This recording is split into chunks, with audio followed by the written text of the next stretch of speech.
Hey there, everybody, welcome back to the channel on the block. I'm going to be giving you guys kind of like a top deck for 2014 January format. At least kind of my opinion on it. Honestly, I didn't want to make this kind of video, but I guess it was something I should do as someone who's trying to become kind of developing a channel. And I really didn't feel like doing this, but because I cut down to top 10-ish of decks that I think are going to see a lot of play, opposed to decks that won't see as much play. And I'm going to be doing a lot of different deck profiles up here, so if you guys want to stick around and see those deck profiles, I would really like to know what you guys would think about them. I mean, I'm going to be doing a lot of like Ghost Tricks and Yugioh is pretty much to cover any deck that I know how to play and play well. I'm going to try covering as many as I can, trying at least 2 a week or so, but I'll get into this video now. First off, Harpy Ladies.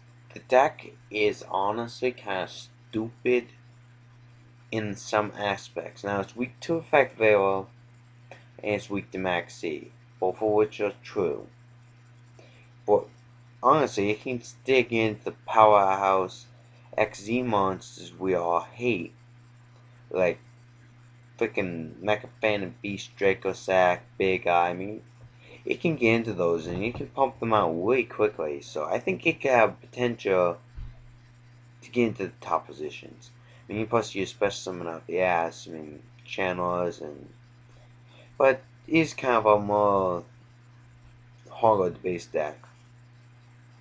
Next, Fire Fist. This is pure Fire Fist. Now, Fire Fist Fire Kings, I consider Fire Kings its own deck.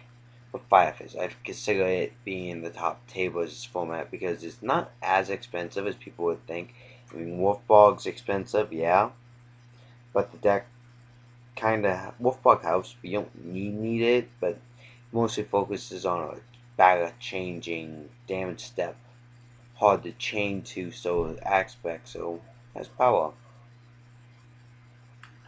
And that goes the same with Blue Blue are like, they have 3 honest pretty much. I mean, total that can stop you from targeting, they're getting more support. I mean, but it's not a budget deck very. It's not a very budget deck. Yamato is pretty much the expensive card of the deck. So I don't consider it budget. I mean, I'm gonna have like a budget deck on like a giant slew of budget decks to go through. I'm gonna try to cover as many of them as possible, starting with the better ones and then going down to the not so good ones, but still fun ones to play. Constella's now I can say a Constella's budget. I mean, oh sorry, yawns. I can say a Constella's budget because Hagen Austin. I can say most Hagen Austin stuff budget. I mean, you get some, but it's like $8 card or so, but it's kind of expensive. Same with Omega. It's kind of expensive too, but those are really the only two. What's the deck's pretty much Staples and here and also, so it's not so bad. So I think it could potentially see a lot of play because it's cheap. It's a pretty good deck. So I think it's gonna move to top tables just because more people are gonna be playing it. But it didn't see much play last format, so I don't know if it will. Goes to the same with Eva Swarms. I don't know if Eva Swarms are gonna see as much play. I mean, I'm gonna continue playing the deck because I just love the deck. I love how it consistently pumps out a boss mods or so. And protection for it. And plus, sometimes you run up against high level decks that or synchro heavy decks like Kalkui Gilgias, and maybe that help you out. I mean, they normally play like shit to get around it, but could help. And plus, the game new card that's going to be released in Legacy of the Valiant, which is pretty badass. Let's see, where is it? Anyways, it's like Judgment Dragon to an extent, and it's really cool because you can like use this effect and they can chain Starlight Road. I think Starlight Roads will become popular again, so using that as a reference, they can chain Starlight Road, you can chain Pandemic, and it affects the blows up the field, and they don't get Stardust. Pretty good. But, that's my opinion on it. So I still think since it can consistently bring out this guy with protection, even if his name does get changed to Nova Storm, Pandemic still protects it, regardless. Next, Fire Kings. Grunix loops all day, and it's budget. So it's a good deck that's budget. It's like Darkwoods, but more annoying. Because your Grunix loops, and you don't need to play a shit ton of draw cards. So that's why I think Fire Fist is better than Darkwoods. And plus, you see, Yu-Gi-Oh! Organizations just had a tournament not too long ago, just a couple days ago, and they got a first place deck was actually Fire Kings. I mean, just saying. It beat through the rest of them. There was only one Fire King, so dude won the whole tournament. I'm pretty sure he won every duel he had. And Kakui Gilligan's deck's stupid powerful because this card alone is a multiple searcher. And Kakui Engine just shits out everything to OTK. And if you don't OTK, you still have like a Stardust and a Boy on board, and it's just stupid. Card's the deck's really good, so I consider it being in the top tables. And if they get the new support coming, and that's the if, the deck's gonna be even worse.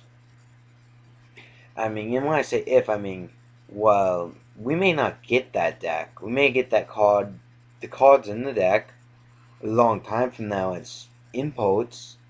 I mean, if you remember right, the Evilstorm deck and the Constella deck, they did the very similar thing that they did with the Lightstorm deck and the Gilead deck. And we never got the Constella deck or the Evilstorm deck in that whole box thing. So I don't know if we're even going to get that decks, either of them. I mean, we're getting the Cyber Dragon deck, that's been confirmed, but we haven't got the confirm on either of these two decks, the Constella, the Lightstorms, or the Gileads. But if we get those support, both of those decks are going to bomb. They're going to, be balling. Spellbooks are a strong deck anyway, even if Fate did get going one. Regardless, I mean, you can Forsake a Fate. We did get Magician of Faith back. This is like the one deck that Magician of Faith can help. Uh, Spellbooks got second place in the whole tournament that went on the other day too, so that was pretty good. I think Firefish got third. Next, Chaos Dragons. I've been playtesting on Pro, and I've been playtesting against a shit ton of Chaos Dragons. That's why I think that it's going to be because it's a very popular deck. I mean, so far that I can tell anyway, it's been popular. I've been running into it a lot. So I think it could potentially have good seating in the top tables. Same for Momez. Momez are a strong deck.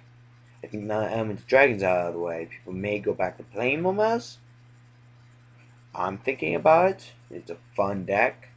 I mean, it really is. It's a very powerful deck. It's not really budget, though. It's very expensive. When you think of it, because like lanes are 20s and spears and all that. Oh, it adds up quickly. So I don't consider it budget. Decks that on this list I consider budget is, this isn't too budget because you got Wolfbog, but like Constellas, Eva Swarms, Fire Kings. I think Gilgias are pretty budget too. You got Alma, it's kind of expensive, but the rest are pretty cheap. So I consider those full decks kind of budget. But I mean, these other decks are pretty good too. Godless, I mean, Momas are pretty expensive. Chaos Dragons are pretty budget, I think. Like I said, I'm going to be doing a lot of budget decks later on in deck profiles, and even do a deck profile of all of these decks that I mentioned, just so maybe if you guys don't know how to combat these decks very well. I'm gonna be betting them and then kind of showing you guys how they can combat, or maybe you guys don't know how to play them very well, and you guys just watch it. And because I've been doing deck profiles and following up replays, and actually got one up. It's for photons. Photons are pretty budget, so it's pretty good. Yeah, you should go check that out. I'll leave a link to it in the description box below. And that kind of wraps up this video. Let me know what you guys think. What you guys think are going to be top decks. Now, I know I didn't mention, like, Gravekeepers and stuff. Gravekeepers are getting support. Gravekeepers, once the support comes out, I believe they're going to ball like fuck.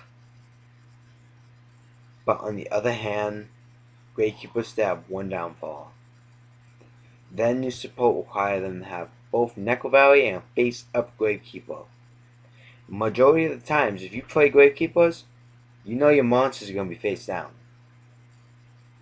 So that's kind of a downside though. But maybe you guys have different opinions. I'd like to know your guys' opinions. Please no just crappy comments upon like you suck or whatever. I want to have honest opinions upon what you guys think. I mean, at least something intelligent, not just something stupid. Be very appreciated.